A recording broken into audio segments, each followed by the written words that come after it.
ঠিক আছে, দেখ আজকে যেটা আমরা করব, যেটা যে আলোচনাটা করব সেটা হচ্ছে ইন্টারফারেন্স, বুঝলি?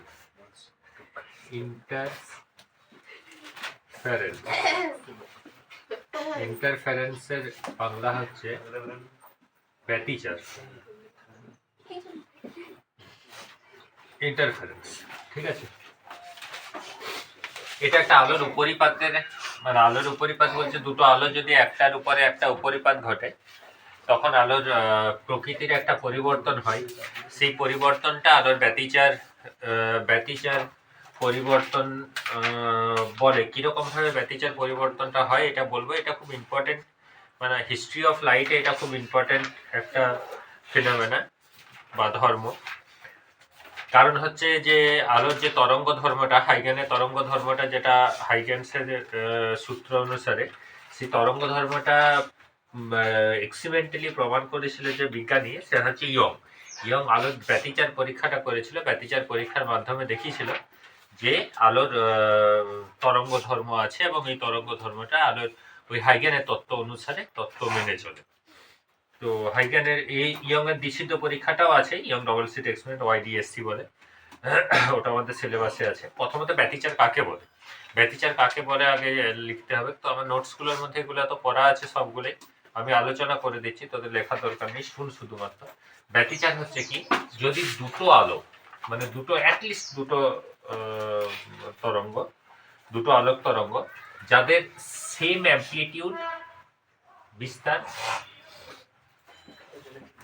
Same amplitude, same frequency,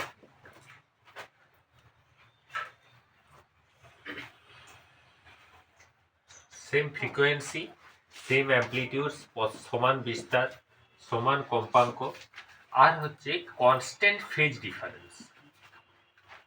constant phase, আচ্ছা ফেজ কথাটা আমরা অনেকবার বলেছি, phase difference, constant phase difference. Phase মানে হচ্ছে, আমি বলেছিলাম ফেজ হচ্ছে যে একটা তরঙ্গের অবস্থাকে ডিনোট করে, মানে কন্ডিশনকে রিপ্রেজেন্ট করে। যে দুটো তরঙ্গ যাদের মধ্যে ব্যতিচারটা সংগঠিত হবে তাদের মধ্যে ফেজ ডিফারেন্সটা কনস্ট্যান্ট হবে। এগুলো যদি উপরিপাত হয়, মানে এদের যদি সুপারপজিশন হয়, সুপারপজিশন মানে হচ্ছে উপরিপাত, সুপারপজিশন হয়, তখন কি হয়, তখন কোন কোন জায়গায় ব্রাইটনেস অফ দ্য লাইট কি হয়, ইনক্রিজ করে, আর কোন কোন জায়গায় brightness of the light decrease করে। কোন জায়গাটায় আলোর উজ্জ্বলতা বৃদ্ধি পায়, কোন জায়গাটায় আলোর উজ্জ্বলতা হ্রাস পায়। যে জায়গাটাতে উজ্জ্বলতা বৃদ্ধি পায় সেটাকে কনস্ট্রাকটিভ ইন্টারফারেন্স বলে, কনস্ট্রাকটিভ ইন্টারফারেন্স। আর যে জায়গাটাতে উজ্জ্বলতা হ্রাস পায় সেই জায়গাটাকে ডিস্ট্রাকটিভ ইন্টারফারেন্স বলে। কনস্ট্রাকটিভ ইন্টারফারেন্সের বাংলা হচ্ছে গঠনমূলক। কনস্ট্রাকটিভ মানেই তো গঠন, তাই তো, গঠনমূলক ব্যতিচার। আর ডিস্ট্রাকটিভ ইন্টারফারেন্সের বাংলা হচ্ছে ধ্বংসাত্মক ব্যতিচার। এইখানে কি হয়, এখানে ব্রাইটনেস, উজ্জ্বলতা বৃদ্ধি পায়, আর এখানে উজ্জ্বলতা হ্রাস পায়, এখানটায় আলো পাওয়া যায় আর এখানটায় অন্ধকার পাওয়া যায়।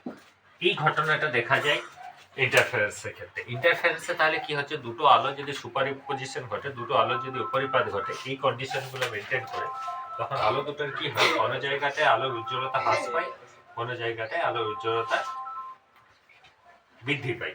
এই ঘটনাটাকে ইন্টারফারেন্স বলে। এটা খুব ইন্টারেস্টিং জিনিস। দেখ কিরকম ভাবে প্র্যাকটিক্যালি ঘটনাটা ঘটছে, যে দুটো আলো যদি উপরিপাত ঘটে, মনে কর এটা একটা উৎস, এটা একটা মনে কর ক্যান্ডেল, এটা একটা ক্যান্ডেল। এই ক্যান্ডেলটার মধ্যে মনে কর এইটা একটা কোনো বাধা, ঠিক আছে, এই বাধাটার এখানে দুটো ছিদ্র আছে, তাহলে এই ছিদ্রটা দিয়ে আলো বেরোবে আর এই ছিদ্রটা দিয়ে আলো বেরোবে। এটা একটা সোর্স S1, এটা একটা সোর্স S2, ঠিক আছে। এই সোর্সগুলো থেকে যে তরঙ্গগুলো সৃষ্টি হবে সেটা কিরকম, একটা বিন্দু উৎস যদি হয় তাহলে কি ধরনের তরঙ্গমুখ গঠন করে? আমরা বলেছিলাম একটা বিন্দু উৎসের ক্ষেত্রে কি রকম ধরনের তরঙ্গমুখ গঠন করে? স্ফেরিক্যাল। তাহলে এইরকম, এটা একটা বিন্দু উৎস, তাহলে এই বিন্দু উৎসটা থেকেও কিরকম ধরনের তরঙ্গমুখ গঠন করবে? এখান থেকে কিরকম ধরনের তরঙ্গমুখ গঠন করবে? এটাও হবে কি স্ফেরিক্যাল, তাই তো? এবং এই স্ফেরিক্যাল তরঙ্গমুখগুলা, এগুলা কি হবে? এগুলো উপরিপাত করছে, এবং এই উপরিপাতের প্রকৃতি যদি একটা পর্দার উপরে ফেলা হয়, তাহলে কি হবে? তাহলে কোনো জায়গাটাতে ডার্ক, কোনো জায়গায় ব্রাইট, কোনো জায়গায় ডার্ক, কোনো জায়গায় ব্রাইট, কোনো জায়গায় ডার্ক মানে ডার্কের পরে ব্রাইট, তারপর আবার ডার্ক, তারপর আবার ব্রাইট, তারপর আবার ডার্ক, এরকম ভাবে হবে। মানে একটা সিস্টেম মেনেই dark bright dark bright dark bright এরকম ধরনের একটা, এটা হচ্ছে ডার্ক, অন্ধকার, এটা ব্রাইট, ঠিক আছে? তো এরকম ধরনের ডার্ক ব্রাইট এক ধরনের, এটা হচ্ছে অন্ধকার আর এটা হচ্ছে আলো, এরকম ধরনের জিনিস দেখা যাবে। এই ঘটনাটাকে আলোর ব্যতিচার বলে। ব্যতিচারের বাংলা যদি তুই ভাবিস, ব্যতিচার মানে যে অ্যাকচুয়ালি আচারের বিপরীত, তাই তো? মানে যে প্রকৃতির হওয়া উচিত সেই প্রকৃতির না হয়ে প্রকৃতিটা ভিন্ন প্রকৃতির, এটাকেই তো ব্যতিচার বলে। ডার্ক বাইট, অন্ধকার আলো, অন্ধকার আলো, অন্ধকার আলো, এরকম ধরনের একটা স্পট দেখা যাচ্ছে স্ক্রিনের উপরে, পর্দার উপরে। এই ঘটনাটাকে বলা হচ্ছে কি আলোর ব্যতিচার ধর্ম, ঠিক আছে? এই ঘটনাটা বলা হচ্ছে আলোর ব্যতিচার ধর্ম। তাহলে আলোর ব্যতিচার যদি কাকে বলে, ডেফিনেশন লেখানো আছে, ডেফিনেশন কি বলবি? যে দুটো সমান বিস্তার এবং সমান কম্পাঙ্ক এবং কনস্ট্যান্ট দশা পার্থক্য, মানে হচ্ছে যে সুষম দশা পার্থক্য বিশিষ্ট বা সমান দশা পার্থক্য বিশিষ্ট দুটো তরঙ্গ যদি কোনো একটা পর্দার উপরে উপরিপাত ঘটে, তখন ওই পর্দার মধ্যে আলোর কোনো কোনো অংশে আলোর উজ্জ্বলতা বৃদ্ধি পায়, কোনো কোনো অংশে আলোর উজ্জ্বলতা হ্রাস পায়। এই ঘটনাকে বলা হয় আলোর ব্যতিচার, ঠিক আছে? যে জায়গাটাতে আলোর উজ্জ্বলতা বৃদ্ধি পায় সেটাকে কনস্ট্রাকটিভ ইন্টারফারেন্স বলে, গঠনমূলক ব্যতিচার বলে। যে জায়গাটাতে উজ্জ্বলতা হ্রাস পায় সেটাকে ধ্বংসাত্মক বা ডিস্ট্রাকটিভ ইন্টারফারেন্স বলে। তো এটা যত সহজ জিনিস এরকম ভাবে দেখে এরকম ভাবে বললাম, যদি একটু ভাবতে যাস সেটা অনেক কমপ্লিকেটেড, এত সহজ জিনিস নয়। তুই প্র্যাকটিক্যালি ভাব, দুটো আলো উপরিপাত ঘটছে, এখান থেকে একটা আলো যাচ্ছে, এখান থেকে একটা আলো যাচ্ছে, তাহলে দুটো আলোর উপরিপাতের ফলে কি কখনো অন্ধকার হওয়া উচিত? দুটো টর্চ লাইটকে তুই একটা স্ক্রিনের উপরে, একটা পর্দার উপরে ফেললি, তাহলে ওই দুটো লাইট যদি ফেলিস, একটা লাইট পড়লে যতটা আলো পাচ্ছিলি, আর একটা লাইট যদি পড়ে, দুটো লাইট পড়লে সেখানে আলোর উজ্জ্বলতাটা বৃদ্ধি হওয়া উচিত না হ্রাস হওয়া উচিত? অবভিয়াসলি। একটা টিউবলাইট জ্বলছে, এখানে একটা টিউবলাইটে যতটা আলো আছে আরেকটা টিউবলাইট জ্বলছে, তো আলোর পরিমাণটা বেড়ে গেছে, কোথাও অন্ধকার তো তৈরি হয়নি। কিন্তু হচ্ছে কি, এখানে দুটো আলো উপরিপাত হওয়ার ফলে কোনো কোনো জায়গায় কিন্তু অন্ধকারও তৈরি হচ্ছে, ঠিক আছে? একটা খুব ফেমাস কোটেশন আছে ইন্টারফারেন্স দিয়ে, আমি এই কোটেশনটা লিখি ইন্টারফারেন্স পড়ানোর সময়।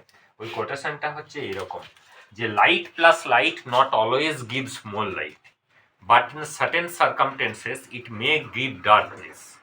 আলো প্লাস আলো সবসময় যে অত্যাধিক আলো সেটা নাও হতে পারে, কিছু সার্টেন সার্কামস্টেন্সেস, কিছু কন্ডিশন, কিছু শর্ত মেনে চললে ইট মে গিভ ডার্কনেস। এটা কি হতে পারে? এটা অন্ধকারও হতে পারে। দুটো ভালো ছেলে একসাথে জুটে গেলে যে খুব ভালোই হয়ে যাবে সেটা নাও হতে পারে, তার কখনো কখনো কিছু কন্ডিশন ফুলফিল করলে ওরা খুব খারাপও হয়ে যায়। দুটো খুব ভালো ছিল, কোনো কিছু জানে না, তোদের মতন ভালো ছিল। তারপরে কি হলো, যে ওদের হাতে মনে কর মোবাইল পেয়ে গেল, 3G পেয়ে গেল, 5G পেয়ে গেল, তারপরে তোর মানে যত কিছু ইলেকট্রনিক্স ইনস্ট্রুমেন্ট সমস্ত কিছুর অ্যাভেলেবিলিটি ওদের কাছে বেড়ে গেল। ইন্টারনেট সার্চিং করতে করতে তোর সোশ্যাল মিডিয়াতে ঢুকলো, আস্তে আস্তে দুটো ভালো ছেলে একসাথে থেকে পরে কি হয়ে গেল, হয়তো দুটো ভালো ছেলে একসাথে থাকার ফলে দেখলি হয়তো কোনো দুটো জঙ্গি সংগঠনের দুটো খুব বড় বড় মানে বা খুব বড় মাফিয়া হয়ে গেল। ওদের তো ব্রেন আছে, তো খুব বিরাট ব্রেন আছে, ওরাও কোনো ভালো ছেলেই ছিল। তাই দুটো ভালো ছেলে একসাথে মিললে যে সবসময় ভালো হবে সেটা নাও হতে পারে, দুটো ভালো ছেলে একসাথে মিলে গেলে মেবি কখনো খারাপও হতে পারে। তার জন্য লাইট প্লাস লাইট মে গিভ, কি বলতো, মে গিভ ডার্কনেস। এটা খুব ইম্পর্টেন্ট প্রপার্টি আলোর ব্যতিচারের গঠন, মানে তোর আমাদের ব্যতিচার বলতে ইন্টারফারেন্সের। এই ঘটনাটাকে, এই যে পরীক্ষাটা আমি যেটা করেছি না, এই পরীক্ষার সেট আপটা প্রথম যে বিজ্ঞানী করেছিল তার নাম হচ্ছে Young double slit experiment Young double slit experiment, YDSC. এটা শর্ট ফর্মে এটাকে ওয়াইডিএসসি বলে। ইয়ং এর দ্বিছিদ্র পরীক্ষা মানে দুটো ছিদ্র করা আছে, দুটো ছিদ্র দিয়ে এখানে কি করা হয়েছে, দুটো উৎসতে পরিণত করা হয়েছে, দুটো উৎস থেকে আলোক রশ্মিগুলো গিয়ে পর্দার উপরে আপতিত হয়েছে, এটা স্ক্রিনের উপরে আপতিত হচ্ছে। ঠিক আছে, তো এবারে দেখ এই যে এই ব্যতিচারটাকে দুটো ভাগে ভাগ করে দিই, বুঝলি? ব্যতিচারটা দুটো ভাগ আছে, একটা হচ্ছে division of wave front, WF লিখছি, ওয়েভ ফ্রন্টকে আমরা তো WF এ লিখে আসছি। আর একটা হচ্ছে division of amplitude, division of wave front, আর একটা হচ্ছে division of amplitude. Division of wave front মানে হচ্ছে তরঙ্গ মুখের বিভাজন, আর ডিভিশন অফ অ্যামপ্লিটিউড মানে হচ্ছে বিস্তারের বিভাজন। বলো। হ্যাঁ, ডিভিশন অফ ওয়েভ ফ্রন্ট আর একটা হচ্ছে ডিভিশন অফ অ্যামপ্লিটিউড। একটা হচ্ছে তরঙ্গ মুখের বিভাজন, আর একটা হচ্ছে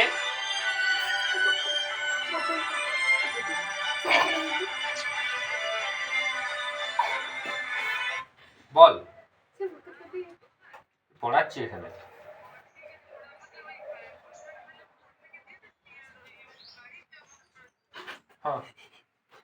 একটা হচ্ছে তরঙ্গ মুখের বিভাজন, আর একটা হচ্ছে বিস্তারের বিভাজন। তো এই বিস্তারের বিভাজনটা না, এটা আমাদের সিলেবাসে নাই, এটা আমাদেরকে পড়ার প্রয়োজন নেই। এই তরঙ্গ মুখের বিভাজনটা এটা আমাদের সিলেবাসে আছে। এই তরঙ্গ মুখের বিভাজনের এই একটা এক্সাম্পল হচ্ছে ওয়াইডিএসসি। এই তরঙ্গ মুখের বিভাজনের একটা উদাহরণ হচ্ছে ওয়াইডিএসসি। ওয়াইডিএসসি মানে হচ্ছে এটা। কেন এটা তরঙ্গ মুখের বিভাজন হচ্ছে রে? এখান থেকে তো তরঙ্গ মুখ তৈরি হচ্ছে।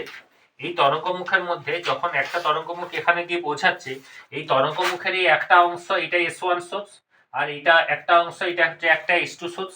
কারণ তরঙ্গ মুখের প্রত্যেকটা বিন্দুতে ইন্ডিভিজুয়াল একটা সোর্সের মতো আচরণ করে, একটা উৎসের মতো আচরণ করে। আগের দিন বলছিলাম হাইগেনের তত্ত্ব অনুসারে, আগের দিনের ভিডিওটা করা আছে। তো এটা একটা S1 সোর্স তৈরি হচ্ছে, আর এটা একটা S2 সোর্স তৈরি হচ্ছে, যেখান থেকে দুটো আলোক মানে দুটো ওয়েভ ফ্রন্টস, দুটো তরঙ্গ মুখ আবার উপরিপাত হচ্ছে। এটা কোথায় উপরিপাত হচ্ছে?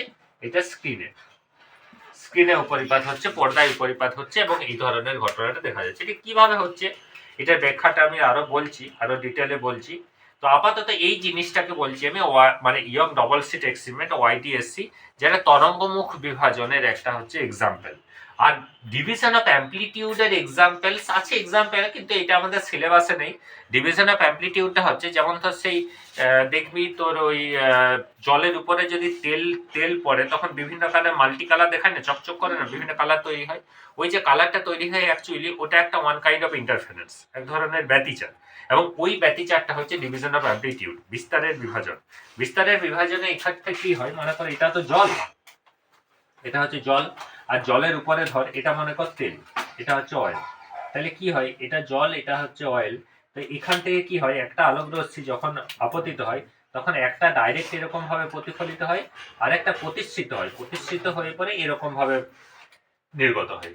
তো এই যে আলোক রশ্মিগুলো নির্গত মানে এখানে উপরিপাত হচ্ছে, এই দুটো আলোক রশ্মির মধ্যে একটা দশা পার্থক্য থাকে, এবং এইখানে ইন্টারফারেন্স তৈরি হয়, ইন্টারফারেন্স। তো এই ঘটনাটাই ওই জল আর তেলের ক্ষেত্রে হয়। এই উপরের যে লাল প্রলেপটা, এটা যদি তেল ধরি, আর নিচের এই যে নীলটা, এটাকে যদি আমি জল ধরি, তাহলে এইখান থেকে আলোক রশ্মিগুলো এইখানে এই যে ইন্টারফারেন্স, এখানে স্ক্রিনটা, এটা হচ্ছে আমাদের রেটিনা, চোখের ভেতরে। রেটিনাটা গিয়ে পরে ওই আলোক রশ্মিগুলো উপরিপাত হওয়ার ফলে বিভিন্ন কালারের তরঙ্গ ধর্মের বিভিন্ন কালারের তরঙ্গ তৈরি হয়, বিভিন্ন কালার। যেহেতু এটা হোয়াইট লাইট, যেহেতু এটা সাদা আলো, এটা হোয়াইট লাইট।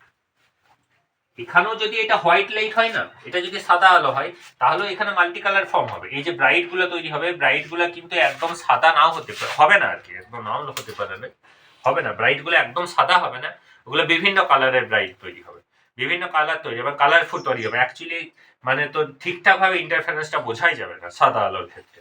তো এই ঘটনাটা ঘটে, এটা একটা ওয়ান কাইন্ড অফ ইন্টারফারেন্স, এক ধরনের ব্যতিচার। এটা হচ্ছে ডিভিশন অফ অ্যামপ্লিটিউডের এক্সাম্পল। এটা আমাদের নেই সিলেবাসে, ডিভিশন অফ অ্যামপ্লিটিউড পড়ার দরকার নেই, ডিভিশন অফ ওয়েভ ফ্রন্টটাই পড়তে হবে। ডিভিশন অফ ওয়েভ ফ্রন্টের হচ্ছে এটা একটা এক্সাম্পল বললাম, ওয়াইডিএসসি এবং ডবল স্লিট এক্সিমেন্ট। এবারে এইটার পিছনে মানে এটার বিহাইন্ডে তোর আমাদের রিজনটা দেখ, কি ঘটনাটা ঘটে যেটার জন্য এই অন্ধকার বা উজ্জ্বল পটিটা গঠন হয়, এই যে অন্ধকার বা উজ্জ্বল অন্ধকার যে উজ্জ্বল এরকম ধরনের যে আলোক পটিটা দেখা যায়, এটার কারণটা কি? অ্যাকচুয়ালি এটা দেখতে কিরকম জানিস তো?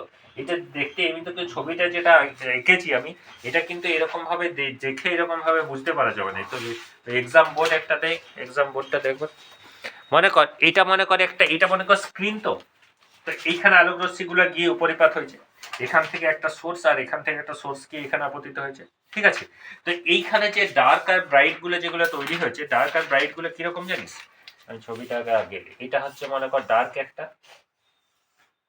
এটা একটা ডার্ক, এটা গেল, তারপরে এটা আবার নিচে একটা ডার্ক, এটা নিচে আবার ডার্ক, আবার এটা একটা ডার্ক, তারপর দেখাচ্ছি দাদা, এটা ডার্ক, পুরোটা জুড়ে হবে, এটা আবার ডার্ক, এরকম হবে। মানে কিরকম জিনিসটা, এরকম জিনিসটা হবে। এটা ডার্ক, মাঝে কি আছে একটা ব্রাইট, তারপর আবার এটা ডার্ক, তারপর আবার কি আছে ব্রাইট, তারপর আবার ডার্ক, তারপর আবার কি আছে ব্রাইট, তারপর আবার ডার্ক, তারপর এই যে ডার্কটা, এটার একটা উইথ আছে, থিকনেস। এই thickness of the dark fringe আর thickness of the bright fringe দুটো সমান। এটা প্রুভ করতে আগের বছর পড়েছিল, পড়বে না হয়তো। তারপরেও আবার একটা ডার্ক, তারপর আবার একটা, তারপর আবার একটা ডার্ক, আবার এটা কিন্তু এইরকমই যে হবে এরকম না, এটা মেবি সার্কুলারও হতে পারে। Geometrical shape of the fringe maybe ডিফারেন্টও হতে পারে। এটা আমি রেক্টেঙ্গুলার ড্র করছি, রেক্টেঙ্গুলার নাও হতে পারে, সেটা নেচারেস অনুযায়ী হবে, ওগুলো পরের ব্যাপার। আপাতত এইরকম ধরনের ইলুমিনেশন, এইরকম ধরনের একটা ঘটনা এই স্ক্রিনের উপরে তৈরি হবে, ঠিক আছে? তো এই যে ডার্কটা, এই যে ব্রাইটটা উপরিপাত হচ্ছে, তো তরঙ্গগুলো তো উপরিপাত হচ্ছে। y1 থেকে একটা আলোক রশ্মি যাচ্ছে, মানে s1 থেকে একটা আলোক রশ্মি যাচ্ছে, s2 থেকে একটা আলোক রশ্মি যাচ্ছে, এখান থেকে যে আলোক রশ্মিটা যাচ্ছে সেটা y1, এখান থেকে যে আলোক রশ্মিটা যাচ্ছে তার তরঙ্গটাকে আমি y2 ধরছি বা y2 বিবেচনা করছি। এইগুলার উপরিপাত হচ্ছে, কোন জায়গাতে অন্ধকার হচ্ছে, কোন জায়গাতে আলো হচ্ছে। কিভাবে হচ্ছে, কিভাবে ঘটনাটা ঘটছে দেখ। এটার প্রথমত আমি মানে তোর তরঙ্গ আর কি, তরঙ্গ বলতে আমি তোর ওয়েভ ড্র করে পরে আমি প্রথমে বোঝাচ্ছি, তারপরে আমি তোকে এরকম ভাবে বোঝাচ্ছি। প্রথমে ওয়েভ, মনে কর একটা y1, এখান থেকে যে তরঙ্গটা তৈরি হয়েছে, এই তরঙ্গটাকে বেরোচ্ছে যেটা, এই তরঙ্গটাকে y1 ধরছি, আর এখান থেকে যে তরঙ্গটা বেরোচ্ছে এই তরঙ্গটাকে আমি সাপোজ মনে করো y2 ধরছি, ঠিক আছে? তো y1 যে তরঙ্গটা, এই তরঙ্গটার বিস্তার কোথাও বেশি, বিস্তার কোথাও কম, বিস্তার কোথাও বেশি, বিস্তার কোথাও কম, বিস্তার এরকম, ঠিক আছে? একটা জিনিস জেনে রাখবি যে সবসময় ইন্টেন্সিটি, এটা আমরা আগেও বলেছি যে ইন্টেন্সিটি মানে হচ্ছে তীব্রতা, ইজ প্রপোর্শনাল টু কি বলতো, অ্যামপ্লিটিউড স্কয়ার। মানে ইন্টেন্সিটি যদি আই হয় তাহলে এটা অ্যামপ্লিটিউড স্কয়ারের সাথে প্রপোর্শনাল। মানে অ্যামপ্লিটিউড যদি বেশি হয়, লব্ধি বিস্তার যদি বেশি হয় তাহলে তার তীব্রতা বেশি হবে, লব্ধি বিস্তার যদি কম হয় তাহলে তীব্রতা কম হবে। যেখানে ব্রাইট তৈরি হচ্ছে সেখানে অ্যামপ্লিটিউডগুলো যোগ হচ্ছে, আর যেখানে ডার্ক তৈরি হচ্ছে সেখানে অ্যামপ্লিটিউডগুলো বিয়োগ হচ্ছে, সাবস্ট্রাক্ট হচ্ছে। কিরকম ভাবে হচ্ছে দেখ, মনে কর এই যে তরঙ্গটাকে, এই তরঙ্গটাকে আমি y1 ধরেছি, আর নিচে আরেকটা তরঙ্গ আমি আঁকছি, এই তরঙ্গটাকে মনে কর আমি y2 ধরছি, এই তরঙ্গটাকে আমি y2 ধরছি, ঠিক আছে? y2 ধরছি। আমি বিভিন্ন বিভিন্ন বিন্দু নাম দিচ্ছি। এখানে দেখ, এটা নাম দিচ্ছি, এটার নাম দিচ্ছি ও, এটার নাম দিচ্ছি এ, এটার নাম দিচ্ছি বি, সি, ডি, ই, এফ, এরকম ভাবে চলছে, এফ পর্যন্তই দিচ্ছি সাপোজ। এখানেও এটাকে আমি তাহলে ও ড্যাশ দিচ্ছি, এটাকে এ ড্যাশ দিচ্ছি, এটাকে বি ড্যাশ দিচ্ছি, এটাকে সি ড্যাশ দিচ্ছি, এটাকে ডি ড্যাশ দিচ্ছি, এটাকে ই ড্যাশ দিচ্ছি, এটাকে এফ ড্যাশ দিচ্ছি, এরকম ভাবে দিচ্ছি, ঠিক আছে? এবারে এই দুটো তরঙ্গের উপরিপাত ঘটছে। উপরিপাত কেমন ভাবে ঘটছে রে, মনে কর এটার এ বিন্দুটার উপরিপাত ঘটছে, সাপোজ আমি ধরে নিচ্ছি এটার মনে কর এ ড্যাশ বিন্দুর সাথে। তাহলে এ আর এ ড্যাশটার মধ্যে এখান থেকে এতটা পর্যন্ত তরঙ্গের কতটা দৈর্ঘ্য বলতো? প্রথমত পুরো তরঙ্গ দৈর্ঘ্য মানে কতটা, এখান থেকে এতটা, এখান থেকে এতটা পুরো তরঙ্গ মানে হচ্ছে ল্যামডা। এটা এখান থেকে এতটা পুরো তরঙ্গ মানে কি? তরঙ্গ দৈর্ঘ্য কাকে বলে? তরঙ্গ দৈর্ঘ্য হচ্ছে দুটো সমদশা সম্পন্ন বিন্দুর মধ্যবর্তী দূরত্বকে তরঙ্গ দৈর্ঘ্য বলে। দুটো সমদশা সম্পন্ন বিন্দু, সমদশা সম্পন্ন মানে কি, যে এইখান থেকেও তরঙ্গটা উপরের দিকে উঠছে, এখান থেকেও তরঙ্গটা উপরের দিকে উঠছে, তাহলে এই বিন্দুটার এই বিন্দুটার মধ্যবর্তী যে দূরত্ব সেটা হচ্ছে তরঙ্গ দৈর্ঘ্য। তাহলে এইখান থেকে এই দূরত্বটা কত হবে? এই দূরত্বটা তার 1/4 অংশ হবে, তাকে 1/4 ল্যামডা, 1/4 ল্যামডা, 1/4 ল্যামডা, 1/4 ল্যামডা, তবে তো পুরো ল্যামডা। তাহলে এখান থেকে এই দূরত্বটা কত, λ/4। এটা কত, 1/4 ল্যামডা। তাহলে এই 1/4 ল্যামডা দূরত্ব গেছে এই তরঙ্গ দৈর্ঘ্যটাই, এই তরঙ্গ দৈর্ঘ্যটাও 1/4 ল্যামডা গেছে।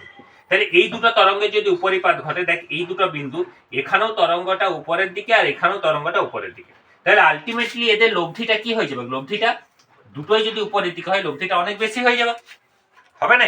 কিন্তু যদি মনে কর এই এটা এই সি বিন্দুর সাথে, মানে এখানে সি ড্যাশ বিন্দুর সাথে যদি উপরিপাত ঘটে, তাহলে এইখানে তরঙ্গটা কোন দিকে, এইখানে তরঙ্গটা হচ্ছে, আর এইখানে তরঙ্গটা কোন দিকে, এখানে তরঙ্গটা, তাহলে একটা নিচের দিকে নামার চেষ্টা করবে আর একটা উপরের দিকে ওঠার চেষ্টা করবে। আলটিমেটলি এই দুটোর যদি সুপারপজিশন হয়, এই দুটো বিন্দু যদি একসাথে যোগ হয়, সেখানে বিস্তারটা কি হয়ে যাবে, বিস্তারটা পরস্পরের সাথে বিয়োগ হয়ে যাবে, সাবস্ট্রাক্ট হয়ে যাবে। তাহলে আলটিমেটলি বিস্তারটা যদি সমান হয়ে যায়, তাহলে দুটো বিস্তারে বিয়োগ করলে কি হয়ে যাবে, বিস্তারটা শূন্য হয়ে যাবে। বিস্তারটা শূন্য মানে ইন্টেন্সিটিও, অ্যামপ্লিটিউড শূন্য মানে ইন্টেন্সিটিও, আর অ্যামপ্লিটিউডটা যদি যোগ হয় তাহলে ইন্টেন্সিটিটাও, ইন্টেন্সিটি যোগ হবে মানে ইন্টেন্সিটিটা অনেক বেশি হবে। তাহলে যে জায়গাটাতে বিস্তারটা যোগ হচ্ছে সেই জায়গাটাতে কি হচ্ছে, তীব্রতাটা সর্বোচ্চ হচ্ছে, যে জায়গায় বিস্তারটা বিয়োগ হচ্ছে সেই জায়গাটায় তীব্রতাটা সর্বনিম্ন হচ্ছে বা অন্ধকার হচ্ছে। তো এই ধরনের জিনিসটা হয়। এটা ম্যাথামেটিক্যালি আমি দেখাচ্ছি, এবারে গাণিতিকভাবে কিরকম ভাবে হয়, তারপর থিওরিটিক্যালিও দেখাচ্ছি, বুঝলি? থিওরিটিক্যালি আমি থিওরিটিক মানে গ্রাফিক্যালি তারপরে আমি দেখাচ্ছি, ঠিক আছে? ব্যতিচারের শর্ত। তো এই জিনিসগুলো যতটা আমি বললাম, এই জিনিসগুলো প্রত্যেকটাই নোটসের মধ্যে লেখা আছে, এগুলো লিখবি নোটসটা থেকে। এর পরের জায়গাটা বলছি।